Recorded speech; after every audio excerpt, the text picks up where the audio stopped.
So hi friends, welcome to next academy. ఈ రోజు date వచ్చేసరికి 17 మే 2026 ఆదివారం. సో ఈ రోజు ముఖ్యంగా ఈ కరెంట్ అఫైర్స్ చూసుకున్నట్టయితే, నేషనల్ వైడ్ చూసుకున్నట్టయితే ప్రధాని నరేంద్ర మోదీ 5 దేశాల పర్యటన కొనసాగిస్తూ నెదర్లాండ్లో ప్రపంచ ఆర్థిక మరియు ఇంధన సమస్య పైన చర్చించడం అయితే జరిగింది. అదేవిధంగా అంతర్జాతీయ అంటే ఇంటర్నేషనల్ న్యూస్కి వచ్చినట్టయితే, బ్రిక్స్ సమావేశంలో ఎస్ జయశంకర్ ఐక్యరాజ్య సమితి వ్యవస్థలో ముఖ్యమైన సంస్కరణను అవసరమని పేర్కొన్నట్లుగా మనం చూస్తున్నాం. అండ్ అదేవిధంగా ఇంకో ఇంటర్నేషనల్ న్యూస్ చూసుకున్నట్లయితే, బెలారస్ బ్రిక్స్ దేశాలతో మరింత సహకారం పెంపొందించాలని భారత్తో బలమైన సంబంధాలు కోరుకున్నట్లు తెలిపింది. అదేవిధంగా సైన్స్ అండ్ టెక్నాలజీ విషయానికి వస్తే, జాతీయ సాంకేతిక దినోత్సవం సందర్భంగా భారత్ వేగవంతమైన సాంకేతిక అభివృద్ధిని ప్రదర్శించింది.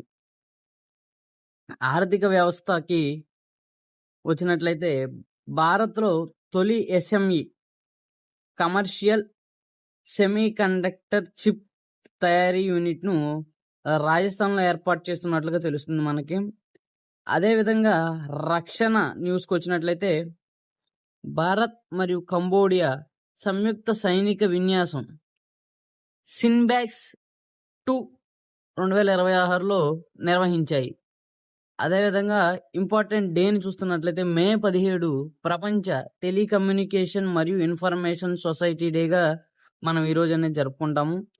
అదేవిధంగా టెక్నాలజీ విషయానికి వస్తే, ఏఐ మనుషులను భర్తీ చేయడానికి కాదు, వారిని సహాయపడేందుకు ఉండాలని సుందర్ పిచే అన్నట్లుగా మనం చూసుకోవచ్చు. అండ్ అదేవిధంగా ఇంటర్నేషనల్ న్యూస్కి వచ్చినట్లయితే, మధ్యప్రాచ్య సంక్షోభం మరియు పెరుగుతున్న చమురు ధరలు ప్రపంచ ఆర్థిక వ్యవస్థపై ప్రభావం చూపిస్తున్నట్లు మనం చూసుకోవచ్చు. ఓకే, అదేవిధంగా ఫైనల్ విషయం ఏంటంటే,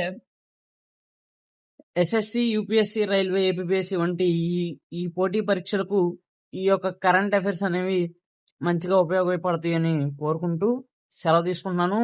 by by. Subscribe to EduX Academy channel. Thank you.